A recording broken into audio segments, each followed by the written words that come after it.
Hi, I'm Chris Thompson, and I've got a bit of an unusual story to tell you about how I discovered some amazingly powerful parenting strategies for toddlers and preschoolers.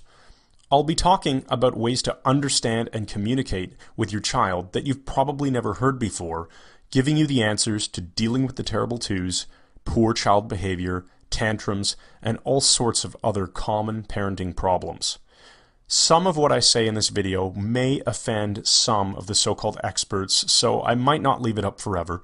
Please watch it while it's still available. I promise it will be one of the most enlightening parenting instructional videos you've ever seen, and I believe you'll be amazed.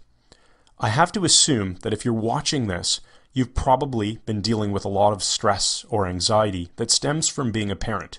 We love our kids so much, and yet sometimes they can drive us crazy, and their behavior and actions make us worry that we aren't doing a good job of raising them.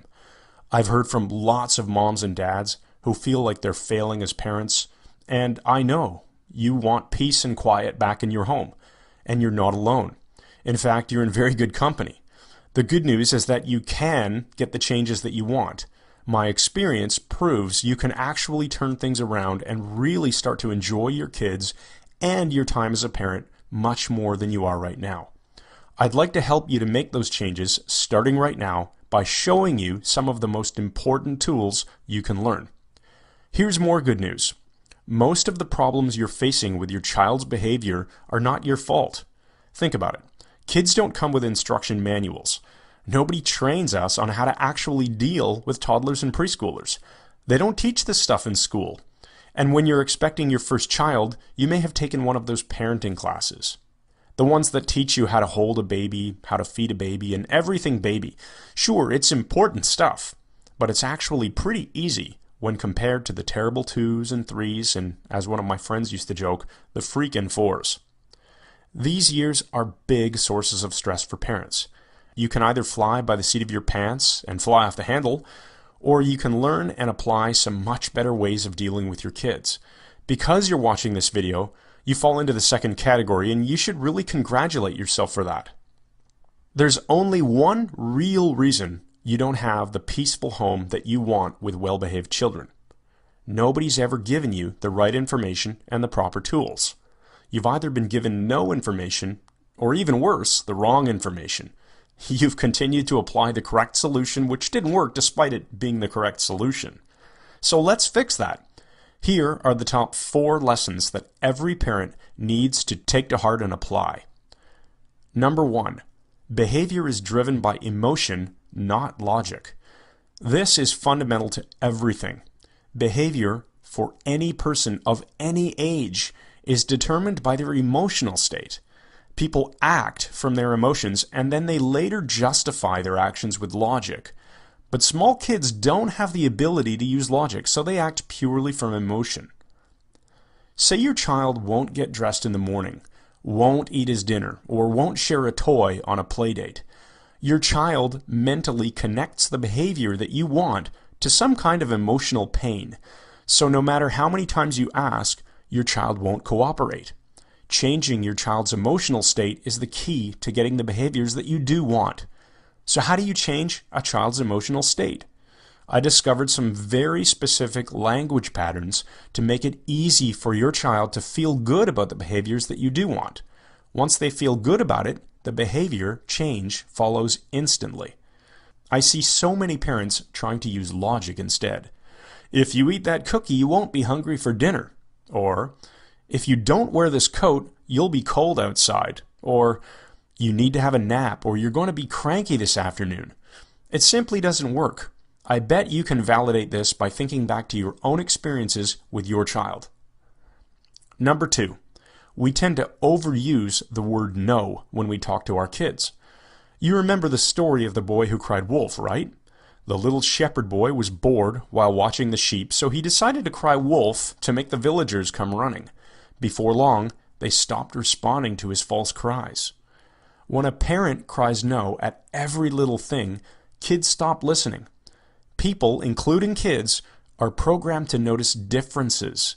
If you're driving down the road, you don't tend to notice the normal behavior of other cars or people walking on the sidewalk. But if a car suddenly comes to a stop, or if a child suddenly runs into the street, you do take notice because something is different. Ask yourself if you say no so often that it has faded into the background and become as ordinary as cars on the road or people on the sidewalk. The better alternative is to change your child's behavior without even having to resort to saying no most of the time. I'll show you exactly how you can do this using language techniques that seem almost magical and almost too easy. Number 3, if you want to have any chance at all of influencing your child's behavior, you must have rapport first. Rapport simply means having an emotional connection to another person. This is why strangers will talk about the weather or gasoline prices. They're unconsciously making general comments that they know the other person will agree with. Agreement creates rapport. It's a natural process we all do in adult relationships. It's as natural as breathing, but we often forget that we need to build rapport with our kids too. If little Samantha is playing in the sandbox at the park and you suddenly announce to her that it's time to go home, you have a huge chance of creating a fight because you missed the first step of building rapport. I'll show you how you can learn lots of ways to create this crucial emotional bridge before you change a child's behavior. Number 4, language is a powerful tool, and there are a bunch of tactics you need to learn to create the outcomes you want. Here's a specific tip. Use positive language instead of negative language. Ask your child to sit down instead of stop jumping on the couch. Ask him to hold his cup with 2 hands instead of don't spill your milk. This is the opposite of how most of us speak, but science has proven that speaking in negative terms and saying what you don't want will actually cause your child to do exactly what you're trying to avoid. You want some simple proof that will work on you right now? Okay, do not think about the color of your child's hair right now. Don't think about it, and certainly don't form a mental image of it right now. See? As soon as you're told not to do something, you at least have to think about it to understand what it is that you aren't supposed to do. The difference is that young kids, unlike adults, don't have something called a critical faculty, which helps to process the negatives in language. I've got so much more information to share. Can you imagine what would happen if you installed a powerful set of communication strategies within your mind? It's not as hard as you might think, and the effects are fast and powerful. How much more peaceful will your life be once you know how to fix or even prevent most of those behavioral problems that you've been dealing with? Would you like to start enjoying more laughter and smiles with your kids? Want to really feel like you understand your kids and know that you're doing the best job you can? I want you to experience the joy of a loving, nurturing, and emotionally healthy family life. It's entirely possible for you. I know it because I've helped thousands of other parents learn how to deal with their kids more effectively. In fact, while preparing this video, I was shocked to discover that I've sent my parenting course to parents in 58 different countries, and I'm not done helping people. There are still far too many parents who share your frustrations and need these solutions. I think I should share my own story with you so that you can understand why I feel so passionate about these parenting strategies. As I said in the beginning, my name is Chris Thompson. I'm a proud father of 2 girls named Anne and Elizabeth. I'm married to my sweetheart Vanessa, and we live in Toronto, Canada. My story actually goes back to when I was 19 years old, entering my first year of university, to study engineering, not psychology or sociology. I was a math and science geek. The university brought in a guest speaker who, unbeknownst to me at the time, would change my life forever. The speaker showed us how to use our brains to make powerful shifts in our emotional states, like how to take a lousy mood and turn it around instantly. He also taught us some of the basics of influence, persuasion, and relationship building. This stuff really excited me, and when the presentation ended, I went up to the speaker and asked him how to learn more. He handed me a reading list of recommended books to study, and I've always maintained my passion for learning about influence, persuasion, relationships, and rapport. I got really good at this stuff. I built the right kind of relationships with people in university, and I applied my skills to get a great job upon graduation while others had a hard time. I was still only 22 at this point, and I was too busy focusing my skills on my career to realize that there was a lot more to it. Let's fast forward over the next 8 years. I got married, I applied my skills to make a highly rewarding and unconventional career shift. Then when I was 30 years old, we had our first baby. Anne changed my life forever. Just talking about this is making all the memories flood back of me holding her for the first time. And that first moment, holding this tiny baby of mine, it hit me that I had a much bigger responsibility than ever before. By the time she was entering the terrible twos, my wife was pregnant again with our second daughter, Elizabeth. We didn't need any more stress, believe me. Here's where my training starts to come in, and thanks for bearing with me so far. The challenges and problems that we faced with Anne were very typical. She would say no to us a lot. She would point at things that she wanted and cry if we didn't give them to her. She'd have fits or throw tantrums if we didn't live up to her expectations. I bet you can relate, right? That's when I finally clued into the idea that all of my expertise in building relationships and influencing people would probably work on small children too. The tools just needed to be reworked to fit parenting situations rather than business situations. I started making notes on every new idea that hit me. I'd test them out on Annie the Terrible, and they'd work like magic. Then came the one moment that clinched it all for me. I realized how powerful this stuff was and how nobody else was doing or teaching these ideas. I was in the grocery store with my pregnant wife and daughter. There we were in the checkout line waiting to pay for our groceries. Anne was in the shopping cart with her eyes at the perfect height to see the candy. I mean, seriously, they must set up the checkout aisles like this on purpose. Kid sees candy, kid asks, then begs for candy, parent says no, kid freaks out, secret camera captures it all, and you end up on YouTube. Well, as you can guess, Anne really wanted this chocolate candy called Smarties. The packaging is brilliant. You simply can't miss them. She smiled. Oh yes, it always starts that way. Then she pointed at them and said in her cave child voice, "Want this?" My wife started to say no to her, and I could literally see the meltdown beginning to take shape. Her lips started to quiver. That's usually the clear sign. Thank goodness I was quick on my feet that day instead of staring down at my BlackBerry.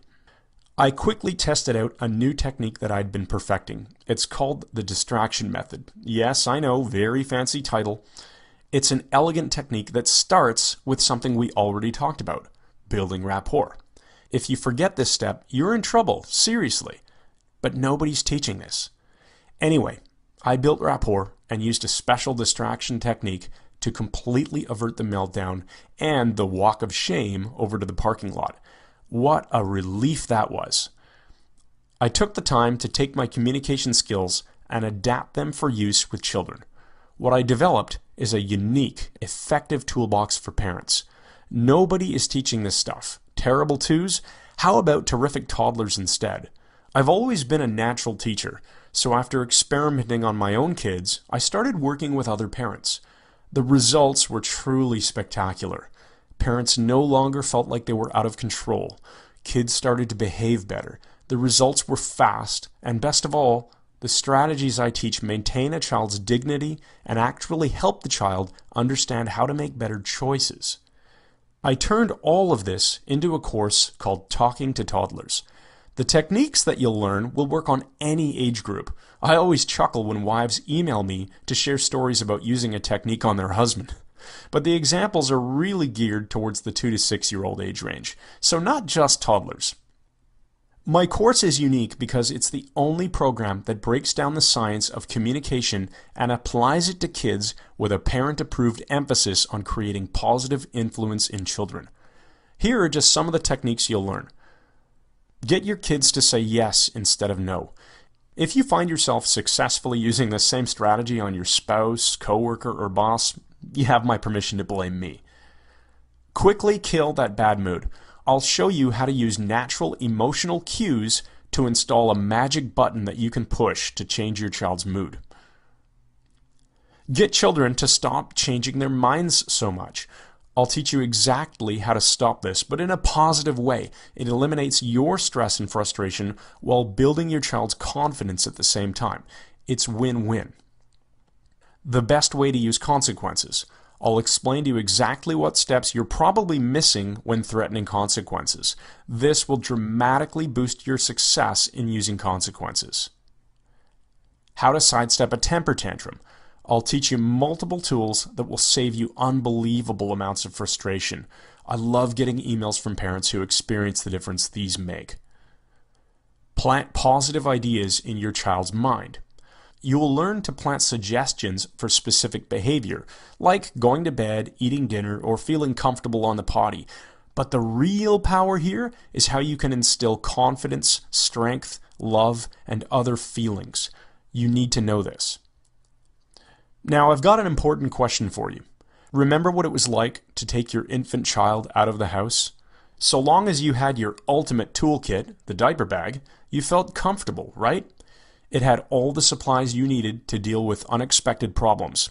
Leaky diaper, anyone? We've all been there. But now, you need a different sort of diaper bag. The tools you need have changed. Talking to Toddlers is your toddler toolbox. It's your security blanket for the terrible twos and beyond. It's what gives you the confidence you can handle all those behavior problems nobody ever showed you how to deal with. Speaking of diapers and clothes, I'm sure you've thought about the investment required to raise a young child. Hundreds of dollars every month on all of those baby and toddler items. And then there's all the spending on activities and childcare. So how much are you investing, if anything, on tools to help you enjoy your time with your kids and reduce potential marital stress? You deserve to spend a little something on yourself once in a while, don't you?